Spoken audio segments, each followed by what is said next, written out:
find you guys pretty mythical. Why do I find you guys mythical, you ask?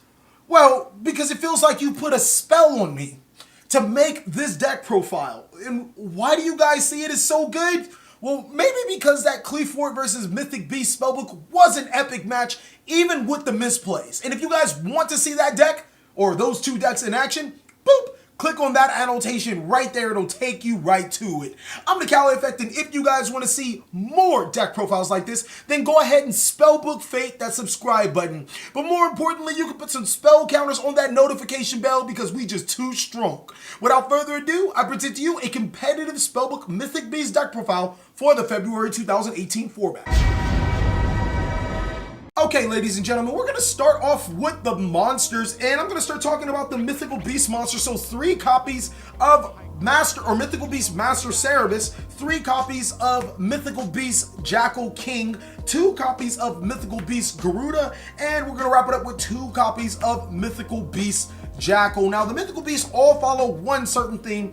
Every single one of them are a 4 scale, which kind of makes it difficult to pendulum summon, but that's fine because their effects actually, need to be their own in the scale by themselves in order to activate, meaning that you can't have another card in the scale to use their scale effects. Cerberus, it allows you to destroy itself to search. Mythical Beast Jackal King allows you to destroy itself to special summon a monster from the extra deck. Garuda allows you to destroy itself to destroy a spell and trap card. And Mythical Beast Jackal allows you to destroy itself to place a spell counter on a card. So now that we're talking about spell counters, that's another thing that these Mythical Beasts all have in common. While they're on the field, they generate a certain amount of spell counters, and then you can remove spell counters on the field to perform a certain effect. Cerberus allows you to banish 4 spell counters to banish an opponent's monster on the field, and this card gains that monster original attack. Jackal allows you to negate monster effects by banishing or by removing 2 spell counters. Garuda is a really good card. It's actually a hand trap. By removing 3 spell counters on the field, you can special summon this card to your side of the field when your opponent special summons a monster, and then return those monsters to the hand. And then Jackal allows you to tribute itself to special summon your Mythical Beast monsters from your deck to your side of the field. So every single one of these Mythical Beast monsters have pretty extraordinary effects, but the main focus of the deck is being able to abuse Cerberus' effect to search Jackal, and Jackal to special summon Cerberus, which will provide a free pendulum monster for your link summons. And then if you can, which is the best idea, to special summon as many Mythical Beast Jackal Kings as possible on your side of the field and place as many spell counters on it to negate your opponent's card effects. So that's basically the entire thesis. That's the Mythical Beast monsters that we run. The other 2 are for search and disruption. We actually do run the Sorcerer Combo, and 3 copies of Astrograph Sorcerer, 3 copies of Chronograph Sorcerer, 1 copy of Stargazer, and 1 copy of Time Gazer. This engine is pretty pivotal to the deck. There's actually a 3-card combo that involves Astrograph Sorcerer, Chronograph Sorcerer, and Mythical Beast Master Cerberus, which will end you with a Odd Eyes Vortex, a Decode Talker, and a Naruto the Moral Leader. So I'm going to show you guys that combo a little later, but most importantly, these monsters' effects can trigger when you place your Mythical Beast monsters alone in their scale to special summon themselves, and then Astrograph Sorcerer allows you to tutor another monster from your deck to your hand, and Chronograph Sorcerer allows you to special summon a monster from your hand to your side of the field. Now, the next best thing is that these cards are still scales, so there's a lot of times where you guys can manipulate these cards into your scale to pendulum summon. More often than not, it's going to be Chronograph Sorcerer, since it's the only high scale in the deck that we do play.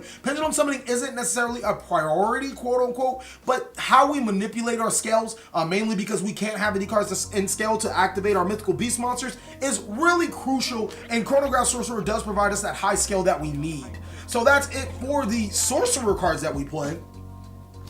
We do play Spellbooks, so 2 copies of Spellbook Magician of Prophecy. I was running 3 copies of this card, and it wasn't that bad. It was just the fact that they were clogging. I didn't need 3. My normal summon can sometimes be important, sometimes not be important, but it is a Spellbook card, so you can pitch it with Spellbook knowledge, and it does search all of the Spellbook cards you need. Or can you pitch it with knowledge? We'll find out soon. 2 copies of Effect Veiler. Shout out to that one guy. He's going to pop up right here. Sorry, I don't remember his name right now. I really should remember his name. I want to say his name was Decipher, Disorcius, Distortion. My apologies, but he actually was the one that pointed me towards Effect Veiler in the ABC deck profile, and he was like, it's really good. And then I started thinking, this card kind of stops Electromite, and Electromite, it literally stops Electromite completely. So this card is really good in my opinion. 2 copies of Effect Veiler, 2 shutdown cards like Electromite, Trickstar Candina, basically any on-field monster effect that you need to stop. And I feel like this might be the new wave of hand traps coming back, because Effect Veiler is a really good card.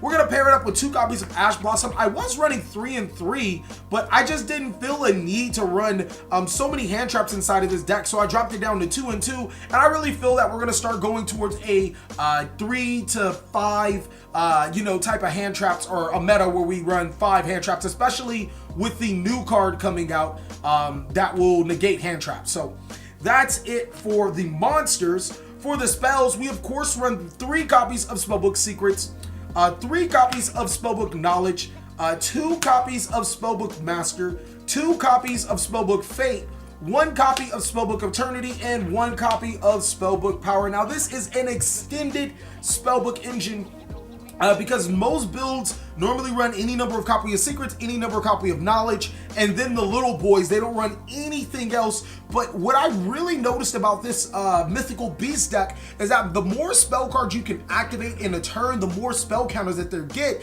and the Spellbook cards actually allow you to gain advantage by activating them during your turn. So Secrets obviously tutors any Spellbook card from your deck to your hand, including the little boy. Knowledge can pitch any of these Spellbook cards as a Spellbook spell card. You can either, or one other Spellbook card. So yeah, it can pitch a little boy from your hand. Knowledge actually allows you to pitch any of your Spellbook cards to the graveyard to draw 2 cards. Master is really good. While it does require a huge setup, you have to have a spellcaster monster on the field and reveal a Spellbook. It can copy either Knowledge for an additional draw 2, or even Secrets for an additional search, Eternity for an add to banishment, or Power for an additional attack. Fate is the biggest reason why this deck, I feel that this deck is good, and the main reason is because Fate is so powerful. The ability to banish 3 and have non-targeting removal on your opponent's turn, as well as gain spell counters on your monsters throughout the process, I felt was extremely important. And then Eternity to tutor those Spellbook cards you banished through Fate back to your hand. Obviously Power is the 1000 attack boost, and you might find yourself opening Power and your opponent having a monster for you to power over to get into all of your cards. So it's an extraordinarily good card. But that's it for the Spellbooks. I think that they're really good in here. It does provide those counters that you do need to your cards. For the last cards, we ran 2 copies of Wavering Guys and 2 copies of Mystical Beast. I was running 3 copies of Wavering Guys, and then I realized that this, while it is a pendulum deck, quote unquote, it's not a deck that's necessarily reliant on Wavering Guys, and no doubt it's a great card in the mirror match, but being able to always constantly have scales for Wavering Guys is a complete pain. So more often than not, when you do get your scales, you're probably going to use them. So Wavering Guys did take a little bit of a back burner. It's still an awesome card and great for going against pendulum matchups. Mystical Beast Mystery is I thought this card was complete trash, to be honest with you guys, and then I realized that it can send Spellbook cards from the top of my deck to the graveyard to fuel Fate, and add a spell counter monster, or spell counters on my cards. It adds 3 because normally when you're adding it on a spell counter, that card will gain an additional spell counter, and it puts 2 spell counters on the card. And then more importantly, it's just a really good card. The best thing about the Spellbook engine is that it's great and all, but sometimes you actually have to go into the Spellbook engine to get through to your combo pieces, and you need cards to add spell counters to your other cards, and Basteri is there to add those counters. That's it for the main board. For the extra deck, 1 copy of Temperance of Prophecy. This card's really good because it allows you to clear boards, especially since you play a Spellbook engine in this deck. 1 Ebon Illusion Magician. Basically, this plus Fate is really good because you can allow to use Fate without, having it Mystical Space Typhoon, Twin Twisters, Hey Trunade, or whatever cards that you see as a threat. Allies Absolute Vortex Dragon. You make this card as a part of the combo to make or Absolute Dragon to make the Vortex combo. 1 copy of Big Eye in case I want to take your bish. 1 copy of Draco Sack. This is a really good spot removal. That's it for the 7s. For the 6s, we run Naruto, the Mortal Leader. Really good for negating opponent's spell or trap cards. Ptolemy M7, good for recursion, and getting rid of certain monster threats. Of course, we run the Vortex when Absolute Dragon goes to the graveyard. This card was actually really easy to make with this deck, and I was extremely surprised how this deck can put out so many monsters. So one copy of Yugioh, and this card is really nasty for this deck. I normally use it for the draw 4 effect, and then sometimes you can actually tutor the Mythical Beast Jackal King from your deck to your side of the field. Like I said, this deck is really good at tutoring multiple monsters, so Borlo Dragon, Biko Bulker, just bicking back, being boost, styling, and profiling. 2 copies of Heavy Metal Foes Electromite. Now, I really wanted to make this a budget deck as well, but it's almost impossible to play this deck to its fullest extent without Electromite. Of course, we'll still have those budget options like we always do, but it's really hard to play this deck without Electromite. 1 copy of Underclock Taker. Doing that ABC deck profile actually helped a lot because I knew this card existed, but I didn't pay too much attention for it. It's a really good card. And then 1 Akashic Magician to bounce those cards that you need. So be on the lookout for more deck profiles. Obviously, we're gonna I want to redo that ABC deck profile. Some of you guys didn't get the vision that I was doing with that exact ABC deck profile, but look at it as it was basically a test deck, something that I would start off with and something we build upon on, and I'm going to give you the link, obviously, the annotation to that deck profile. So for the side deck, 3 copies of Cosmic Cyclone, really good at Disruption, Dark Hole, and Raigeki. I was like, do I really play that? That's good at board clearing. 3 Drolin Lock, you can substitute this for your Effect Veilers and your Ash Blossoms Enjoying Springs. The 3rd Wavering Guys, 3 Mind Crush, and then your Evenly Matched, which you can substitute for your Kaiju monster. That is it for the main board, extra deck, and side deck. Those budget options are going to be pretty hard to come by, mainly because the combos in this deck is really heavily reliant on Electromite, but you guys could take out the Electromites because that's really the only expensive card. And then the next expensive card would be Ash Blossoms and Joyous Springs. You could take those out. Hypothetically, it would make you change the strategy a little bit, so you could go more lenient on the Time Gazer Magicians and the Chronograph Sorcerers. So what I would do for you guys, I would definitely consider playing Temperance of Prophecy. I think I have one right here. Hold on, let me see if I can find one. I would consider playing Temperance of Prophecy. This card's really good at special summoning your Mythical Beast monsters to your side of the field. Is it dark? I hope it's dark. Yeah, it's dark and white. Just making sure. It's really good for tutoring your Mythical Beast monsters to your side of the field. You can also run cards like Justice of Prophecy. This will search you your Mythical Beast cards that you need during the end phase, and you can run more Spellbook or oriented engine with Spellbook Power, another Spellbook Master.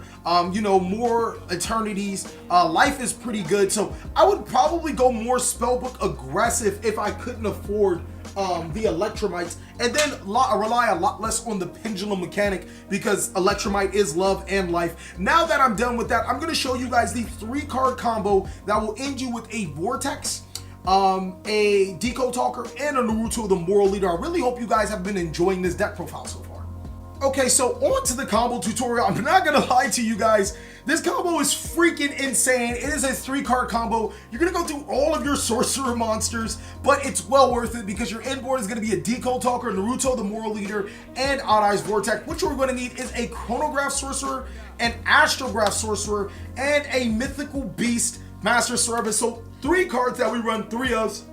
Really easy to get these cards from our deck to our hand through other card effects, whether it's a Wavering Guys, if it's your draw engine, whatever it may be. So start off by activating your Mythical Beast Cerberus and then destroying it to add Mythical Beast Jackal King. Now, we are not going to use either of our Astrograph Sorcerer or Chronograph Sorcerer effects yet. We're going to activate the Jackal King, destroy it to special summon the Mythical Beast Cerberus to our side of the field without activating these monsters. I know you guys are getting happy right now. Activate it. Don't activate it just yet. Activate Chronograph Sorcerer into your scale and then destroy the Chronograph Sorcerer to special summon Time Gazer Magician to your side of the field, and also chain the Astrograph Sorcerer to summon itself to the side of the field. Astrograph Sorcerer's effect is going to select Chronograph Sorcerer as a target, adding another Chronograph Sorcerer from your deck to your hand. Next, you're going to use the Time Gazer and the Mythical Beast Cerberus to make your first Heavy Metal Foes Electromite. Electromite is going to place another Astrograph Sorcerer from your deck to your extra deck, and here's where things get extremely tricky right now. So you're going to use your Electromite effect to destroy your Astrograph Sorcerer to add your Astrograph Sorcerer.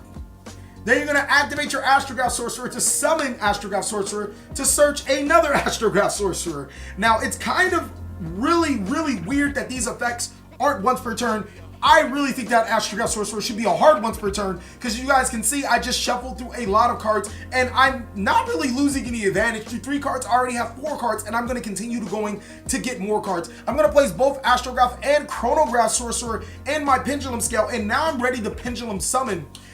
With that, I'm going to Pendulum Summon Astrograph Sorcerer to my furthest scale, and I'm also going to summon, I'm going to summon Mythical Beast King Jackal to my scale as well. Next, I'm going to use the effect of Astrograph Sorcerer to destroy itself, and that's going to special summon Time Gazer Magician from my extra deck, or from my deck to my side of the field. Now I'm going to use Stargazer Magician, Stargazer and Astrograph Sorcerer to make my second copy of a Metalfoes Electromite, and that's going to place yet another monster from my deck to my extra deck. It doesn't really matter. I prefer the Garuda in this case, or even another Mythical Beast King Jackal, because when we Pendulum Summon back on our next turn, if we have open slots, Jackal is a very, very, very good card. So now we're going to use the effect of Electromite to destroy the Astrograph Sorcerer and add Astrograph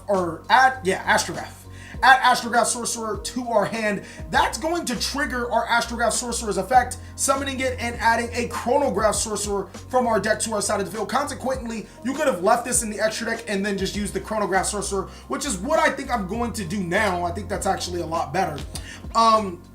From there, we're going to use our Heavy Metalfoes Electromite, both of them, sending them to the graveyard. Sending them to the graveyard? No, we won't. I'm a liar.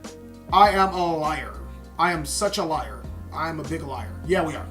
We're going to send them to the graveyard to summon Decold Talker to our side of the field. Now I'm going to put it in the other scale, and that's going to open up our scales yet again. We're going to use both Astrograph Sorcerers to make Odd Eyes Absolute Dragon. And look at this, guys.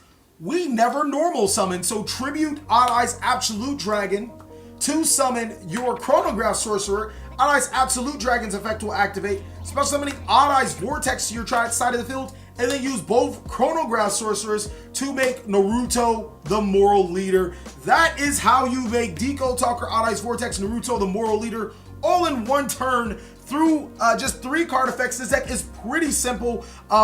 There's not really any huge combos. Everything else is just like, you know, do stuff, very small combos that continuously get you advantage. But if you cannot perform this combo, summoning Mythical Beast King Jackal on your first turn to your side of the field is a really good play, as well as summoning Mythical Beast King Cerebus to get rid of your opponent's card effects is also another great play.